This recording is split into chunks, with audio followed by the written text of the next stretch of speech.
Comic-Con. So great to be here. I'm Linsay Rousseau. I am one half of the rollout. And I'm Genevieve Marie, and I am the other half. Yeah, so if you don't know who we are, we host a weekly geek talk show. We've been on the air for, I don't know, a couple years now. You can now find us over on that hashtag channel's YouTube. We do lots of things. We do reviews, break down movies and TV, but one of the things we really like to do is look at representation within geek entertainment, because we're kind of passionate about that. We did this panel at LA Comic-Con with these amazing hosts, and we're so glad to have them back, and we're so glad to have you all here to share this with everyone. I guess we'll just go down the line and introduce everyone. So I'm a voice actor. You might know me as Alita 1 in Transformers War for Cybertron. I'm Sumi in Genshin Impact, Deathloop, a bunch of other things. And then coming on September 19th, I'm going to start live streaming Dungeons & Dragons as part of the Dias Cast Gaming with the amazing Chad Michael Collins and Mylin Moon and Andy Norris and our amazing, amazing DM, Jake Mizuna. So follow the Dias Cast Gaming on social media and subscribe to our Twitch channel. Jen. Hello, I'm Genevieve Marie. Most people know me as a professional cosplayer on Instagram, Facebook, and Twitter. I have over 1.5 million followers, and that's kind of what I do. Honestly, whatever I like as far as my passions, I usually follow them, and then I can get jobs off of that, and I thought that was pretty cool. Morgana. Hi, I'm Morgana Ignis. I am an actress in many different mediums, including playing a lot of inhuman and demonic creatures on things like Stand Against Evil on IFC, puppeteered Ned on Earth to Ned for Disney+, and I'm the voice of Sally Mae on the show Hell of a Boss. I'm also a frequent cosplayer and a regular to conventions like this, which I have missed dearly. And Diana Toshiko.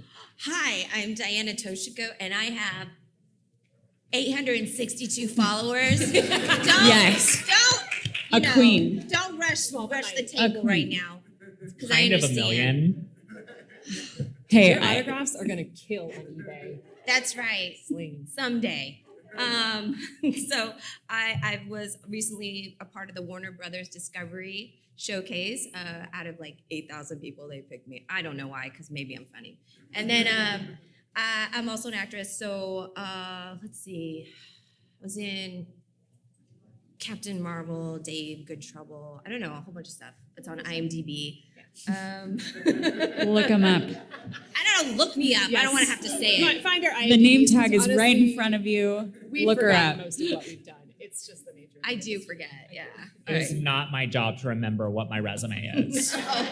Well, I mean, to be honest, everybody on this panel has done more things that probably has never seen the light of day than things that have. So we just are waiting years and years of backlogged content to actually be posted. I'm Morgana Ignis. You might have not seen me in the following projects. Well, see, and that's the problem with because Captain Marvel, you were in a lot of makeup. Oh yeah, you won't even recognize I'm me. I'm mostly voices. So yeah, Genevieve is the most visible person on our panels. Strangely enough, the the smallest IMDb page, but the most visible. Okay. Ridiculous. The world is crazy. It is. So we're here to talk about the lack of gender parity. If you don't know what that word is, and I actually had to have a couple people reach out to me on social media and was like, what is parity? And I was like, oh. Well, it means equality. And I'm sure, we've had some amazing things happen in the past couple of years. Within Hollywood itself, gender equality is about 45 to 55% right now. So big strides have been made until you start getting into geeky entertainment. And when I say geek entertainment, we're talking animation, action movies, sci-fi, fantasy, and of course, video games. When you get into that type of entertainment, the statistics drop to about 20%. And where am I getting these magic numbers from?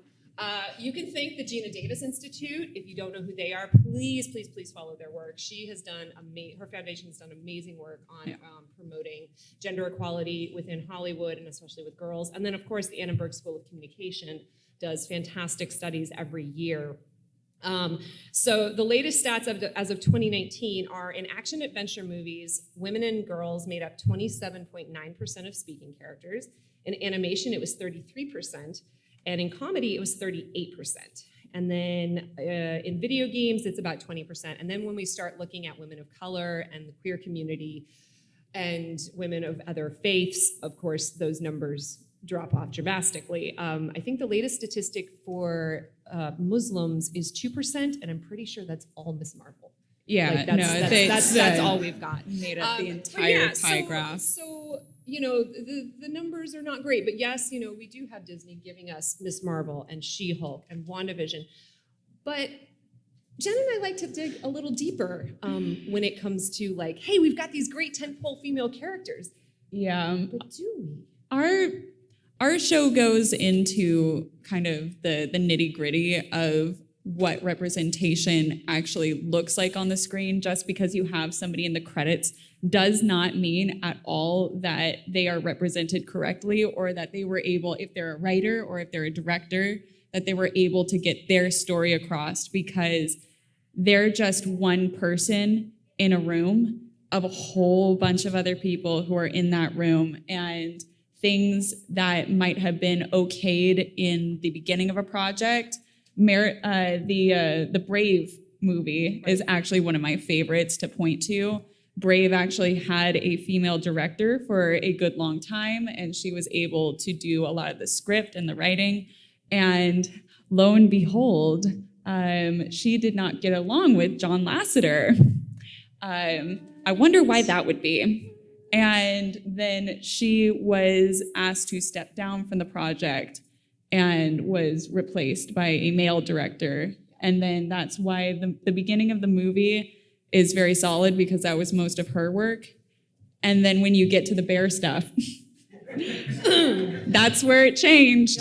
You can kind of tell. So what I'm getting at is that even though there is like one or two people in the room and like, look at what we did. We got somebody in the room. We have a female producer. We have a female writer, co-writer with a man also co-writing. But we got them in the room. That means absolutely nothing, especially when the movie gets to the cutting room floor. The movie change, and then if you get to reshoots. So that's kind of what we get into on our show, is that we either look at the characters that are represented. Our last show that we filmed was about Doctor Strange and the Multiverse of Madness, and about the crazy mother trope. And which nobody else is talking about. Nobody else is really talking about that. We'll have that show coming out soon. But that's kind of what we do on the rollout, is that we dive a little bit deeper and say, yes, the names are there and the names are in the credits, which I have had this battle with people online where I'm just like, yeah, I don't think like there was much representation. They'll be like, but there was a woman on the thing. Right. I'm like, oh, that's fine. Well, Along with the 50 one. other men. Just to add on to that, very often a production will bring in either like a woman or a minority or something like that to be the official person to throw under the bus. Yes. If something goes wrong. They will literally like Wonder hire Woman. somebody towards the end of a production to bring in, just to be able to point to that person and be like, well, you can't complain about our story because we hired this person to represent. This one black person has the entire weight of black people like on their shoulders, or this one woman has the entire weight of the female gender on their shoulders. Like, so if they get it wrong, then somebody else to point to. Exactly. Also, if they get it wrong, it's also another excuse never to hire that type of person again. So obviously, when we're talking about, I guess essentially we're talking about tokenism. Again, if we're looking at the numbers, according to the Annenberg School of Communication, women made up 10% of directors in 2019, 19% of writers, 24% of producers, and 5% of composers. So when we're talking about female voices and minority voices being represented in the room, you actually have to listen to those people. Be it funny that. Yeah, right. Shock. And Diana, one of the reasons we always love having you on the panel is, by the way, she has the cutest daughter ever. That's the only reason why we invite you. Yeah, honestly, just the only reason we have just her to see is because of Annika her Rose. daughter. We're kind of just waiting for her to be able to talk, and then you're being replaced. One of the things that we really, when Jen and I were talking about the Doctor Strange and the Multiverse of Madness, one of the things we were talking about was like, I don't think anyone who has been a mother had anything to do with this script. it was just like, it seemed so far-fetched and out of left field that, you really start to question, were they listening to voices, or did they just not have those voices in the room? I don't know what your thoughts are on when it comes to, not just motherhood, obviously, but female voices, being adequately portrayed on camera. Well, I have to admit, I am a crazy mother. I just watched that Doctor Strange movie, and I was like, oh, I get it. I get it. I take back everything I've said. But no. Thank you for coming to our panel. Okay. We were always wrong. I guess I am empathetic, but no, I don't think that they probably had a consultant on board who was like, yeah, this is what a mom would do. It's totally justified. I think that it was male gazy for sure. So when we're looking at the makeup of, and I do try to stay positive sometimes. Like, I do love it when I find good examples. And I honestly feel like, of all the things I've seen in the past couple of years, I feel like Ms. Marvel actually kind of did it right. And I was like scrolling through those credits. I was like, woman, woman, woman, woman, woman, Muslim, Muslim. I was like, yes, they didn't just have a token person in there, like from the director all the way down to, the writer's room, to the composers, to the soundtrack that they had. So like, we don't just want to, especially when it comes to the mouse, we don't want to just shit on the mouse. But like, I do love to, but they're going to come after us? Right? I mean, but it's like, one of the things people have been saying about Ms. Marvel is like, it feels so alive and vibrant and real. And it's like, what? You're telling the story of a Muslim American woman and you actually brought those voices in to write the character? Wow. And it feels authentic. Yeah. Right? Honestly, I was dreading watching that show because I was prepared for the worst. And I was so shocked when it was so good. Yeah. And I don't say that lightly.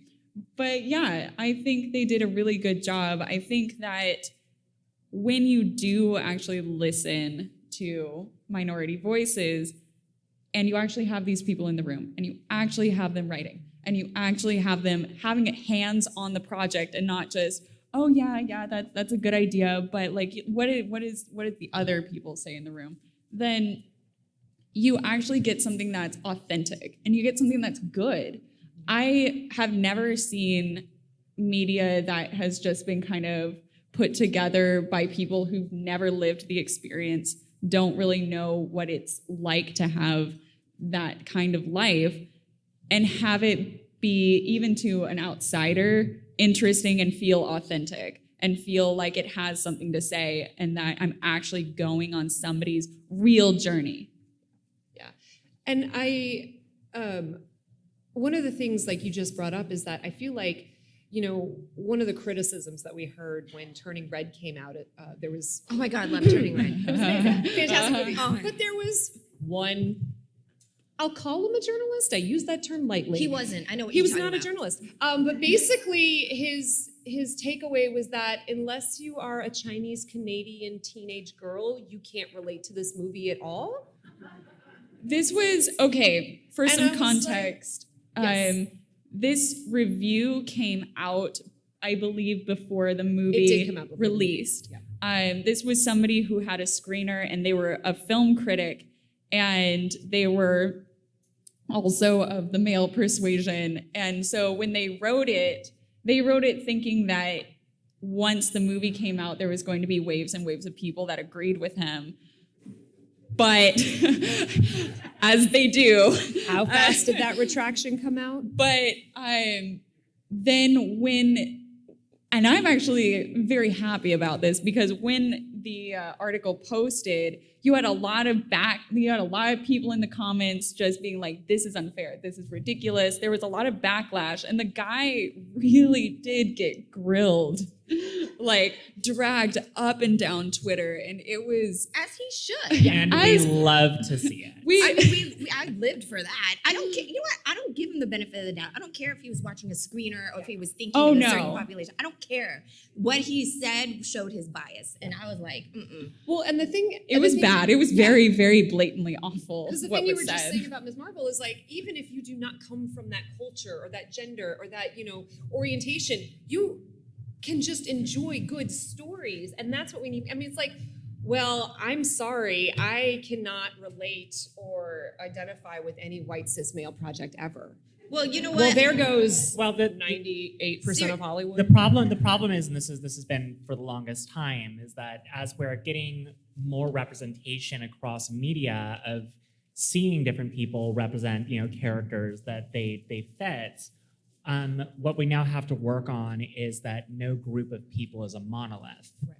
And yes. we are adjusting to that now, where it's like, okay, yes, you have women in the project, but in an action film, do they have any defining feature other than, well, she's strong? Yes. It's just like, well, tell me about this character. It's like, well, she's really cool and she's badass, she's strong. It's like, cool. That's a solid character right there. Right. So many levels. So now, we're getting away from that more, and this is across the board. I'm seeing some efforts being made, not just for, cis women, trans men, people of different races, backgrounds, and ethnicities, of realizing that just small definition of what their past is, who they are, isn't enough, and that there is a much more diverse range within each one of these groups that goes to show that any group of people is not a singular monolith. And there's a lot more going on with that story, in that you don't literally need to be that person to appreciate the story and appreciate the character, because we were never asked for that with white cis het males. All media for the past entirety of 200 entertainment. years. Diana, you were going to say something? I don't remember what I was gonna say. I'm sorry. You're still I was thinking about probably that film thinking, critic. I don't know, like Turning Red was, about getting your period, probably. Which also apparently people had an issue with. How dare. We can't Stop it, women. Stop it, ladies. Stop Turn it. that off Women right don't now. menstruate. It's not a and thing. then I had Just a turn really it off. good joke about how he was probably having his period when he wrote that, but then and then it just left. So sorry. That was like 5 minutes ago. So you gotta catch me on the fly. You gotta go like, now She's speak. gonna come back to it in like 10 minutes, and it's gonna be amazing, you guys. It's gonna be amazing. But and that brings up a really good point, because again, look at the society in which we're living, right? Look at the period and the issues that we are dealing with right now, especially as women. And if we're afraid to tell stories that we can't even dare mention the word menstruation or pregnancy or lack of pregnancy or for pregnancy, it's like, well, then we're actually denying the reality of what society is doing right now. And if we can't have those conversations, on a day-to-day or even on a political, level, well, how are we going to accurately represent that within entertainment? And obviously, we don't need to go a deep dive into We don't need to go my Roe personal versus opinions Wade. on where things are going. I mean, right now. that's crazy. Right. But but it all comes back to that when you are not authentically representing voices in Hollywood, and so many people form their opinions of other people and other groups and people that they're familiar with through what they see in Hollywood, then how are they going to interact with those people in the real world? So it's like, oh, well, this movie shows me that this is what all women are like, or this is what all Chinese Canadian teenage girls are like, this is must-have. So when I interact with that person in the real world, I've already got a preconceived notion of that. And that, unfortunately, is what, the patriarchy has been feeding us with entertainment for the past, well, I don't know, since Greek mythology, Well, I that's guess. why there needs to be more people in the rooms that are diverse. Yes. I mean, diversity and inclusion, because if they're not there to speak and say something and to be like, no, that's really wrong, then, Right. I mean, it goes downhill. Yeah, exactly. Yeah, I like to say that it starts with one. So you get one, cis white woman in a female action role, say like back in the 70s, and it's just like, oh my God, we have a cis white female action star in a movie. And then you get another one, and then there's another, and then it becomes a trope, and then it becomes a genre, and then it just continues to evolve. And then it's like, oh my God, now we have an African-American action star, and now we have, and it just, the list goes on and on and on. And so when you start with one, usually the trend is that it expands out into more. And once you have more, then you get more nuance in the characters, because people don't want to see the same strong female action hero rehashed again. Maybe they'll add a little bit more facets to her character. Maybe this strong female action hero is a mother. And then it's like, oh my God.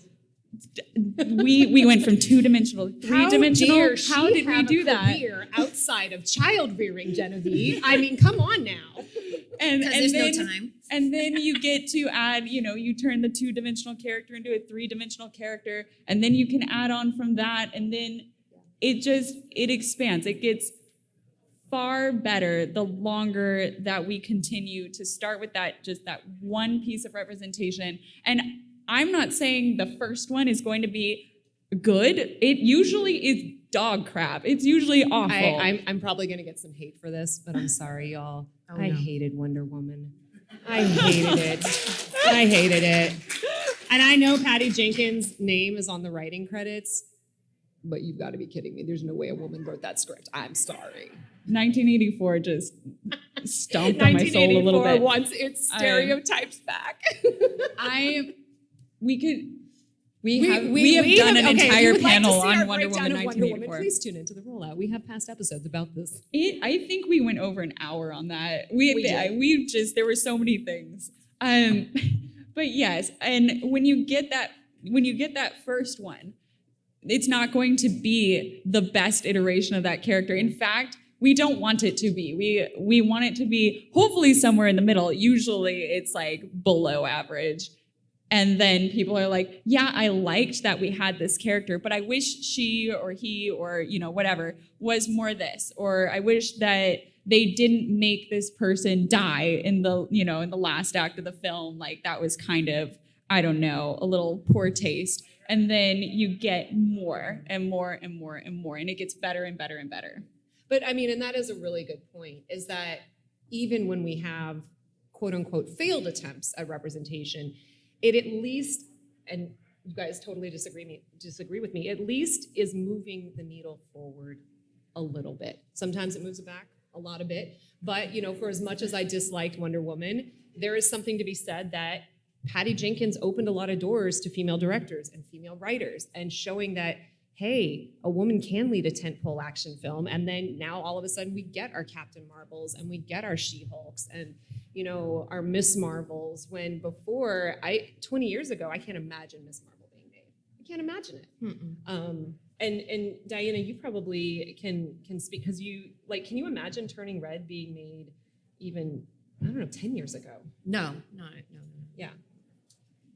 But I think there is some sort of, I hate to talk about this, but like when an Asian woman or a minority woman is in a project and they're a lead and it fails, I think that takes us 10 steps back. And it sucks because we're not allowed to fail as minorities. Well, and that's kind of what you said earlier, Genevieve. Yeah. It's like all of a sudden you are representative of your entire culture. Yeah, it sucks. As much as I love Michelle Yeoh and she can do no wrong and she's my spirit animal, Can't say spirit animal. Can I say? I can't. What can I? She's my soul sister. Soul sister? I don't know. I love Michelle Yeoh. Okay, I stand by that. Okay. No, but my point being Your is, future ex-wife. But and we got Everything Everywhere All at Once, which arguably, and she has said in interviews, is like the first movie she felt like where she was actually represented in a movie. And I have followed this woman's career since the 80s, and it's like, but is she representative of all Chinese women? No. And it took her until she was 60 to get a movie that she finally felt like accurately portrayed herself and her experiences in life, which is crazy to me. But hopefully that will open the door to other stories that have yet to be told. What is that? We're on the other side of the anime theater, so it's something very, very. I was like, intense. do we have our own soundtrack? Because that's pretty awesome. Yeah, going back to what was said, like I'm looking forward to a time in which I have the freedom to suck. Yes. And because there's it's just like I can see, like, I have cis male colleagues of mine who have so much freedom to fuck it up. and I envy them. I envy that, like, not every single thing you do is going to be a banger. But I am in a situation constantly where, especially if I'm going in on auditions or something like that, and they're taking a risk on me to, like, have me come in for this role, I'm feeling very much like, I'm being put on the spot not just to not drop the ball for myself, but also feel like I am a representation of all transgender women, that if I am not good at this, I am screwing everyone over, because that is the last time they're going to toss the ball to me. So, it is like, as you're trying to work your way into having more representation in film and television, there is this very high amount of stress added onto it that I better not mess this up, or I'm going to set my entire group, my entire minority of people back years, because they're like, well, we gave it a shot and it didn't work. That one time. But meanwhile, white men have been fucking shit. Sorry. God. Oh my gosh. Lindsay, There's please a- be there's a aware that sign. many members so of your sorry. audience You guys, may be I under blame the 18 army. years I blame the of army. age. I am so sorry. I cut myself off. I'm pretty sure I dropped an F-bomb already. It's Didn't I okay. drop an F-bomb Sorry, already? At we least are a an couple. 18 and up Good. YouTube Yeah, people are channel. shaking their head. You're good. Okay. I messed up No. first. And don't I get have me. the freedom on this panel to mess it up. Yes. We are not, and that's. But you know what? That is beautifully put, Morgana. Is like we need to have we need to have permission to not be perfect, because perfect is boring and nobody wants to be perfect. And it's No like one's perfect. I love those imperfect characters, and I love that it's like, oh man, so I can't remember now. Someone gave an interview, was like, you know what? I don't necessarily just want to be the awesome representation of this person. I want to be the hot mess. I want to be the one whose life is not together and is not doing it right. And you know what? That's okay too. Well, those are the characters that everybody loves. Right. So, I mean, those are the ones that speak to us the most. And that's kind of what I was trying to get at, earlier. And it's that it's not about being perfect. It's not about being the perfect strong woman, or like the one woman that will represent us all, because they really tried that with Wonder Woman. They really tried that with Rey Skywalker, where they're just trying to make her the umbrella, and then all of us women are beneath it, and we're just like, oh, I 100% relate to this one singular character. We need to have nuance, and we need to have people that do mess it up, and we need to have characters that have flaws, because otherwise, if they're perfect from the very beginning, there's nowhere to go with that character story-wise. You cannot write a character who cannot go on a journey, who cannot learn as they go along, who doesn't have flaws or a major character flaw that they need to realize and grapple with, and at the end, not fix, but somehow deal with it and understand that that is something that they need to work on. And I could be wrong here, but I kind of feel that there is more freedom in villain characters to give them flaws and to give them issues and make them not so perfect. And that is why audiences tend to flock to them more. I honestly believe that you're likely to see more people on the floor today cosplaying characters like Harley Quinn and Catra than their heroic counterparts, because people like flaws. That's more identifiable than somebody where it's like, okay, we're going to utilize this person, especially this person who is a minority of some sort, and make them perfect, because that's dull. But you go into a rogues gallery in comic books or movies or anything, and suddenly these characters are given so much more dimension and so much more ability to have flaws, because they're the bad guy, and only bad guys have problems. Well, and that kind of goes back to what we were talking about earlier about stereotypes, and that, a lot of people form their opinions about certain groups of people based on what they see in Hollywood. And if we're only showing these perfect, plateau people, I don't know about y'all, but dating is hard. And like when you meet people and they're like, why are you not like what I saw in the movies? And you're like, I'm sorry, I'm a hot mess. But that's just the way it is. I don't know, queer community rules. We all bond over mental illness. It's pretty awesome. Okay, speaking of the queer community, I just want to say that Disney... Oh, Disney. Oh, Disney. Disney. All right. So like Like, when you don't they even have go to say after more. You it? just be like, We love you, speaking of Disney. which, No, Disney. we do. when we they do. actually do have a like out queer character and they're like, we are going to market the out of this, it failed. It's so bad. It's so awful. But in their earlier movies, when they would queer code all of their villains, basically, we were all having a really good time. We were having a great time with those because, and you don't really see that type of Disney villain nowadays, but back in the day, people would watch those movies and they're like, oh, I see myself in this character. I see myself in this villain just because of the fact that, like, yeah, like Ursula, hella queer coded. Like, every evil queen is an icon. Queen. Yes. I mean, absolutely. come on, the name queen is a name. Yeah, exactly. So I have to be honest. And that was when they weren't really trying.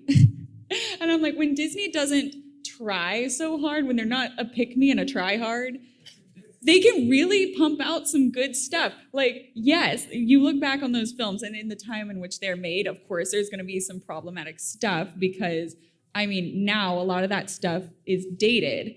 However, they really hit on a lot of things where you can have the freedom to be evil, where you can have the freedom to have character flaws and just kind of play around because, I don't know, Disney villains have the most fun out of any of the characters in the movie, and they're the most memorable.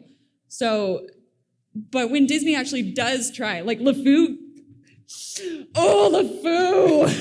in the live action, oh no, I don't want to even talk about it, it's just making me mad. But when they do try, it is hilariously awful how much they trip over themselves just trying to get it right. Yeah. But that's what they have Pixar for. I mean, Pixar's been putting some good stuff on. Pixar's been good stuff. Okay, so we've talked a lot about film and television and animation. Let's dig into video games a little bit. Oh my God. Yeah, I know. Band-Aid. Video games okay. hurt. Video games hurt. So I love I will them, say, gamer. I run my own guild on Star Wars Galaxy of Heroes. Yeah, there you go. We're girls and we like games. And also I work That's in the games. thing. Like, thank you. There we go. Yes. And I, in voiceover, most of the work I do is video games. I adore video games. But video games have some issues.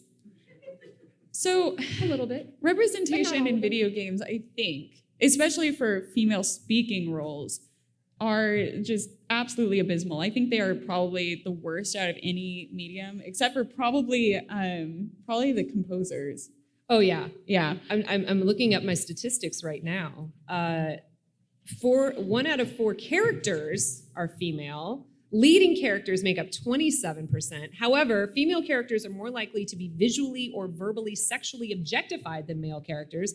They are 10 times more likely to be shown in revealing clothing, 5 times more likely to be shown with some level of nudity. White characters outnumber characters of color 3 to 1. Queer characters are 0.03%. Ellie from The Last of Us. Ellie from The Last of Us is what we got. Period. It begins and ends with Ellie. Oh, and only 1.5% have a quote-unquote large body type. So, just now, to be fair, male characters are also overly muscular, which, unless you're Chad Michael Collins, that doesn't apply to you.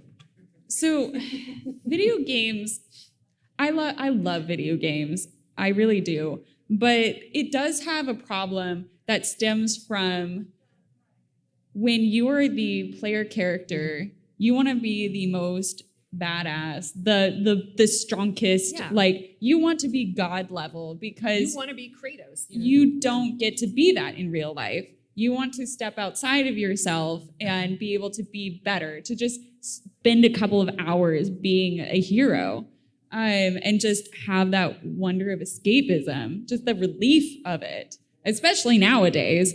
But the problem with that is that it puts on ungodly standards on people in the real world, because when you do have these god tier characters that you're playing, you can't actually relate to these people most of the time unless it's a story-based, very heavily story-driven game.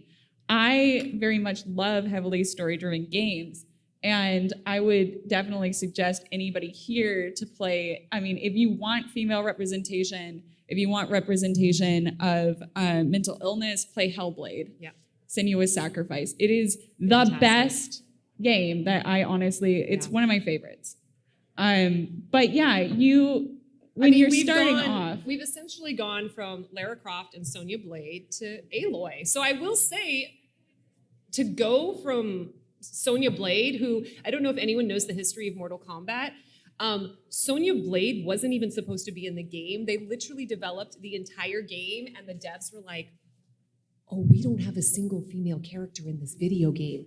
And that's how Sonya Blade was born. And, testament to her, she's now a very popular character. But to go from that all the way to Aloy, who, like, when people are like, what's a good video game with a strong female protagonist? I'm like, please go play Horizon Zero Dawn. Please go play Horizon Forbidden West. And even, looking at Lara Croft is a perfect example to see her arc from her very first iteration to where we have her now. We are getting those stories. And The Last of Us was, I can't say earth-shattering, but the fact that we had these two strong women, one of whom was queer, in this post-apocalyptic environment, who were not, who were just normal-looking people was pretty unusual at the time in which the game came out. Now we've got the live-action version. Yeah, I mean, The Last of Us, say what you want about the second one. It was a brave choice, you do not get to see that. You don't get to see just a woman walking around in like cargo pants and a tank top. That's my daily wear. I know. That's what I go to work in. Come on, cargo pants are amazing. You have pockets for everything. Yes, exactly. All up and down your legs, you have pockets. It's the army in me. Right, and then you go to Ellie, and you get ripped jeans, and like she has layers on, which is insane. Usually, you only get underwear. I don't know about you, but I think the best way to fight the post-apocalyptic zombie horde is in your underwear. I mean, less to hold you down. We love to see it. But Diana, you run the Star Wars Guild, right? Yeah. What have you seen? We've had so much change within the Star Wars universe, obviously, since the beginning. But what are some of the things that you've been seeing within the gaming community? Well, in my own guild, everybody assumes that I'm male until I correct them. They're like, dude, man, bro, you gotta handle this launch of the raid. Someone's putting too much damage. I'm like, bro? But, everybody assumes that. So I think it's just, it's very wonderful when I'm like, I'm not a bro. What? But you play like a dude. I know. How many women out there have actually heard that? Like, you play like a man. Yeah. Right? Yeah. You can't shoot straight. You play like a man. It cracks my roommate up because she's amazing at like games like Destiny and Apex, and half the people she plays with just assume that she's a 14-year-old boy. Yes. Whose voice hasn't dropped yet, so she just banks off of that. Okay. I haven't been pushed out of my own guild, which is great. But I know, I haven't gotten harassed. I haven't gotten any death threats, which is awesome. If people have a problem with me, they just leave, and I'm like, fine. Good. Yeah. Well, and unfortunately, that is the other side of the gaming community. We've been talking a lot about representation within video games themselves, but now let's look at representation of players, and let's look at what, unfortunately, a lot of female streamers and streamers of color have had to deal with within the Twitch community, and the amount of harassment and unfortunate and doxing and everything that's gone on within the Twitch community has been very painful. We actually did a show about E3 a couple years ago when E3 was online, and you'd think the largest gaming convention would know how to moderate a Twitch channel. Oh, we have a two-parter about the Blizzard lawsuit. They epically failed moderating their Twitch channel. Oh we my did do a two-parter. God! Oh, I don't know. But the who amount they of got. hate that was, and thankfully you've not had to deal with that. But man, I have several female Twitch streamers, and it's like, they have to have someone monitoring their stream all the time because the amount of hate that they have to deal with sometimes on those streams is just like, it's heartbreaking. Yeah. so at E3, That's all we have. Yes.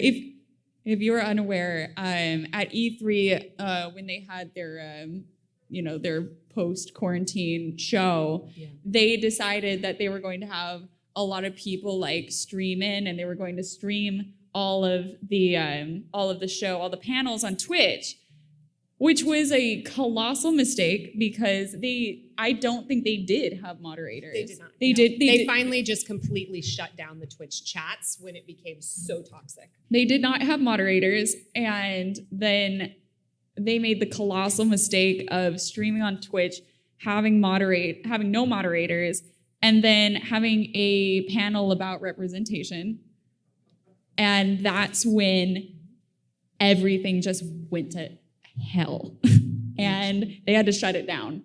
And so they didn't have it for the rest of the convention because they couldn't figure it out because they couldn't get enough volunteers or people. The first thing they did was they shut down the ability to write words, and they left it to just emojis. Oh yeah, Does anyone think you can't insult someone with emojis only? Well, apparently E3 thought you couldn't do that. It's so much more savage when you So can't. then they realized, I guess we have to shut down the emojis the as well. absolute worst. I actually My wanted. ass is getting dragged by a bunch of yellow faces. It's terrible. I wanted to actually field you a question because you play all of the waifu collectors.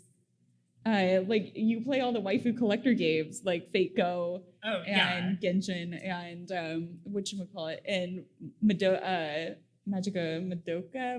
Yeah, the Madoka Magica, like Magia Record games. There it is, Magia Record. And I just wanted to, what is your opinion on those? Like, of course they're like sexy ladies and it is a waifu collector, but like, just tell me, like, from your experience, I mean, we had the experience going to Anime Expo a couple weeks ago where we were just kind of staring at photos and wondering if any of the men drawing them had ever actually seen a woman before or knew how anatomy works. This is true. Well, this was in the 18 plus area of the convention. Yes, it was the hentai section that we were exploring. For clarification. There were, but you know, kind of across, this is the same with a lot of the way that like certain outfits work and the way that like certain costumes work. Yes. And some of them, and we know as cosplayers who are into a lot of these things and want to cosplay a lot of the characters from them, that there are certain ones where it's like, that looks cute as a drawing and is absolutely impossible to wear usually because people just straight up do not know how body parts work. The anatomy's hard. Yeah, if anyone's, I've had people be like, why don't you cosplay some of the characters you've been? And then I tell them, Alita one. So I'm in a game called Exos Heroes. I play a couple characters, but if you're just bored and want to Google something, look up my character Janai. Oh my God, yeah, that's right. I would, if you've got suggestions on how any female could cosplay that character, I'm open to suggestions. Yeah, I have a costumer friend who does call me out when I get excited about certain characters. Just so you know, this costume, that is some sexy anime bullshit. Yeah. That will never work. There is no way to make that without basically 20 invisible straps. Yeah. All over your body trying to keep this thing in place. So we've only got a lots of couple minutes glue. left, and of course, I know, right? I love to try and end things on a positive. So, that's the positive that's an right amazing there. ringtone, by the way. Thank you. Okay. So what can we do? What can be done? I know these are the big lofty questions that if like I could go up to the execs at Disney, the execs at Sony and Universal and be like, yo guys, we can give you great movies tomorrow that represent authentic experiences. Diana, what are some things that can be done? Well, I think as an actor, I just participated in the Warner Brothers Discovery program, which I thought was huge. It was their first year doing it. And they picked 20 actors, and I was one of them. And it was very diverse and inclusive. They had actors with disabilities. They had trans actors. They had Native American actors. They had a lot of minority actors. And they spent a week listening to our concerns and our voices and writing material for us and making sure we got in touch with casting execs and were able to talk to them and meet with them for future projects. And I think doing something like that, doing a program like that is a start. I love that. Morgana. Again, coming back to what I was saying before, let our characters suck and let our characters be kind of shitty at what they do. And start thinking about characters. I don't know. Most of the writers are a bunch of D&D nerds. You got your class, you got your subclass. You know, people are not monoliths. They're not one single thing. It is not enough just to have like just a woman, just a person of color, just a transgender person, just a non-binary person. It's like there's so much more that goes into that without defining a character entirely by needing them to fit this, you know, minority archetype that scores you ally points. You've got to be able to dig deeper on that. And that does involve people not just being consultants, but people being above the line who are actual real decision makers that are on the floor. And again, just digging deeper for that depth, Yeah. rather than it just being a surface level thing that tries to score you points. Jen. I'll go back to what I always say, and it's get people in the room, you know? Like, the onus is on us to do that, especially, you know, like, I know you do a lot of producing, and, you know, I used to do producing for a all-women horror production company, and our job is to give people opportunities, because if you are in a position of power, if you have any sort of say or sway, even if you don't, speak up, you know, and help each other, you know, help each other get in those seats, because once you get the butts in the seats, you can actually have representation. Well, and then I guess I would close out by saying, like, you guys have the power to do that, you know? I mean, go downstairs to Artist Alley, go downstairs to Small Press. There are some amazing comic book creators down there that are telling unique, diverse stories. Go buy their comic books, support their Kickstarters, you know? Fine. I mean, God, COVID, I went down the Kickstarter rabbit hole, and I was supporting all these, like, you know, Coyote and Crow and all these other amazing, like, tabletop games and video games and comics that are coming out. Like, go support these creators and get on social media. If you like something, support it. If you're like, man, this is just such a bad representation, because I will tell you, companies like Disney and Sony and Universal, they have entire teams dedicated to monitoring social media, and they're absolutely paying attention to that. So use your pocketbook, use your voices, and take that power back, yo. Yeah. Sorry, I didn't mean to quote Rage Against the Machine, but that's just where my mind is right now.